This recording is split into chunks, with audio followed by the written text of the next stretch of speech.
Michael Van Ronkel here for hotcars.com. Today I've got my hands on the Polestar 2 long-range single motor.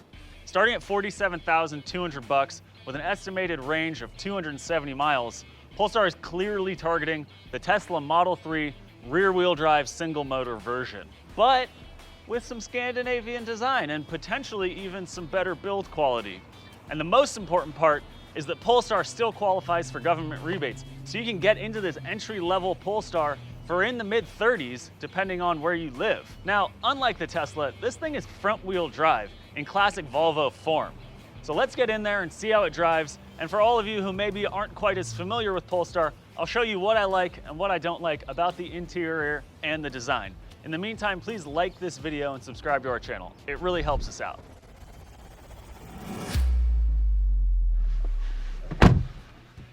Climbing in, the first thing you notice is there's a lot of room. I got a bunch of headroom.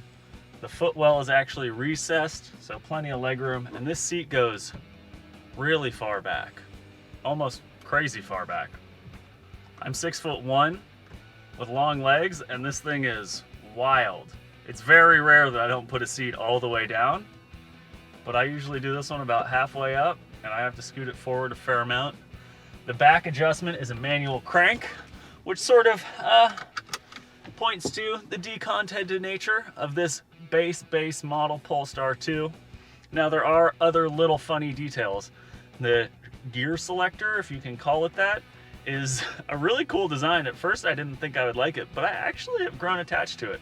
So once you're in, you don't have to push a power button. You just select drive by clicking down here. I've just felt the brake pedal recess a little, and it's a Volvo product, sort of. So the seatbelt warning popped up immediately. Actually, now I've messed with my settings. Get comfortable here. The steering wheel doesn't come quite out as far as I would like, but that's just a matter of getting comfortable in the car. Pulling away, putting it in drive, turns off the e-brake immediately. And you can hear, pretty quiet. It's an electric car. Very quiet car. I've been impressed by that so far. Every now and then a little creak and rattle. And at first I was like, oh, it's creaking a lot of rattling. This is another Tesla situation. But it turns out that the rear cover for the hatch, this is a real hatchback style, was not properly installed. I doubt that was Polestar. That was probably a previous journalist who took it out to show how much room there is in the back. But pulling away from the line there, you can feel it immediately. You've got that instantaneously available torque. This is rated at 231 horsepower, 243 pound-feet, all of that down low again. That was a speed bump, barely even noticed, pretty impressive. And the torque is plenty, even though this is the single motor, front-wheel drive, long-range version that's prioritizing efficiency to get that 270 miles of range. But let me tell you, it's got plenty of speed. It does the snap you back into the seat like every electric car. Electric cars have really ruined speed for gasoline-powered cars. And now we've got single-foot driving. So what I do, as soon as I climb in this car, on the big touch screen here, a la Tesla, you go and you can mess with all your drive modes. So you've got steering feel, light, standard, and firm. I've actually decided I like it in standard, which is rare for me. I usually prefer really tight steering, but we'll get into that in a little bit. I've also got the one pedal drive on standard because I like to be able to do full one pedal driving and creep off. So creep allows you to choose whether you want to come to a complete stop one pedal driving or continue at 2 miles an hour as if you were idling in an internal combustion car. So the big difference here is it's front wheel drive. This is an electric car, serious torque. Everyone who's ever driven a Golf GTI knows torque steer is real. It's a very serious sensation. I even felt torque steer in a Ford Raptor modified by Hennessy. It had so much torque and a Torsen limited slip torque biasing front differential, it was causing torque steer. This car gets a lot of torque steer because all of that torque is instantaneously available. And that's why I'm keeping the steering feel in standard. When it's on firm, it's just too touchy. And when you're accelerating every single time, even at normal driving in the city, that torque steer is just too powerful. But once you put the steering into standard mode, it's actually totally livable, and while not quite as much fun as a rear-wheel drive Tesla Model 3, it is perfectly fine for what is essentially a commuter car. And the front-wheel drive decision by Polestar, Geely, and Volvo is, you know, it's probably more usable for more people because you have the advantage of better performance, better traction in slightly slippery stuff like in the rain. I'm gonna pull out in front of this Model 3 and take off here. Woohoo! Torque steer. That was torque steer right there. It just kept pulling me. But yeah, with front wheel drive, you have probably a better sell rate for people who are in, you know, Massachusetts, for example, and know that they might see some light snow on their commute, and a seriously torquey rear wheel drive Tesla Model 3 doesn't sound good, but they don't have a need for real full all-wheel drive and all that power. Plus, when you step up to the all-wheel drive Polestar 2, you get 408 horsepower, 487 pound-feet of torque, but your range decreases to 250 miles, like a lot of these electric cars that are the high-performance variants. Now, coming to the stop here at the stoplight, I did the full one-pedal driving where you just sort of lift off and come to a stop, but then I put my foot on the gas while I'm here for safety's sake. I don't know if that's a hangover from my time driving gasoline cars, but I'm like, if somebody rear ends me, I want to have my foot on the brake. I don't want to be reacting to that.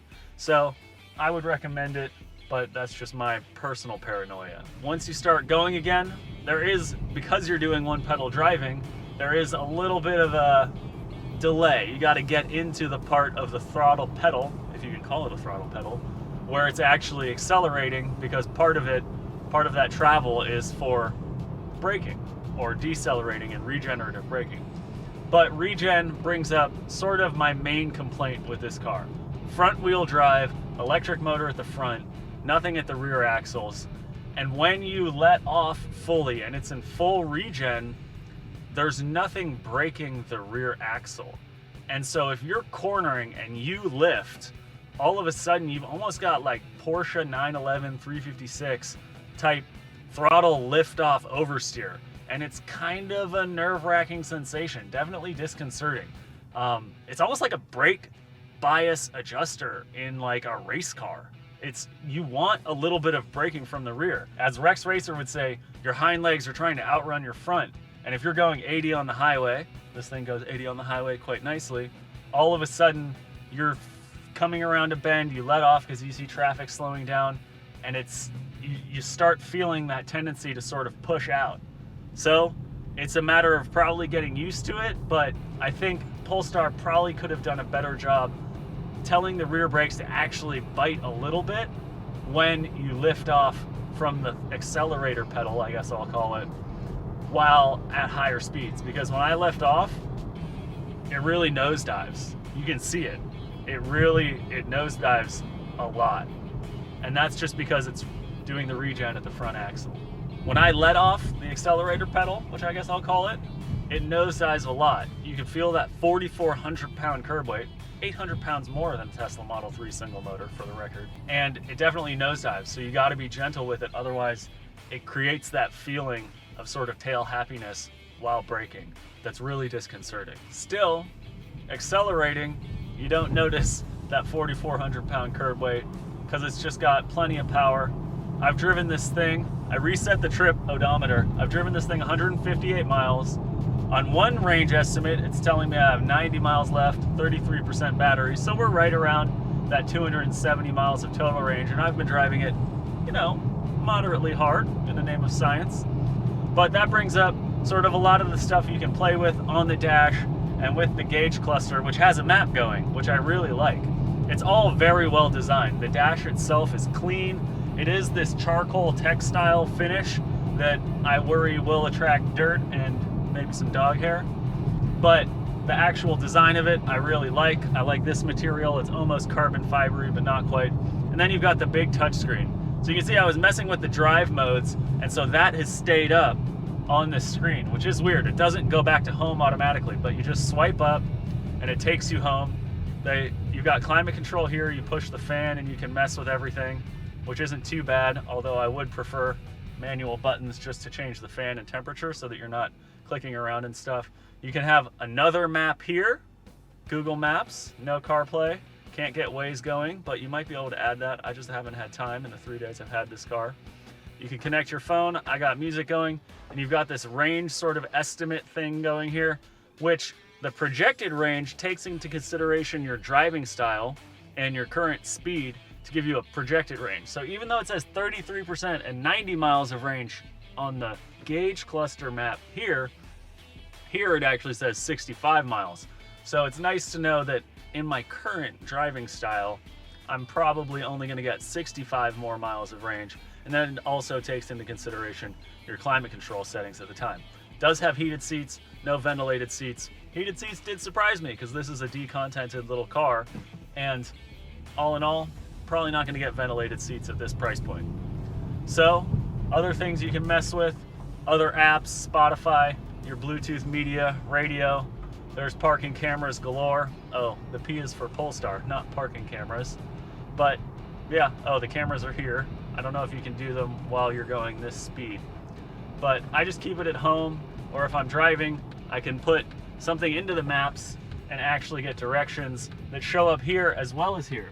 And I kind of like having two viewing angles of the maps. Here, it's sort of your head up where you're going, and here north is up, so you can see sort of the overall map of the area you're in. You can control some of that on the buttons. I don't know if this is a pre-production car. I suspect it is, because some of the features are not working. This is supposed to have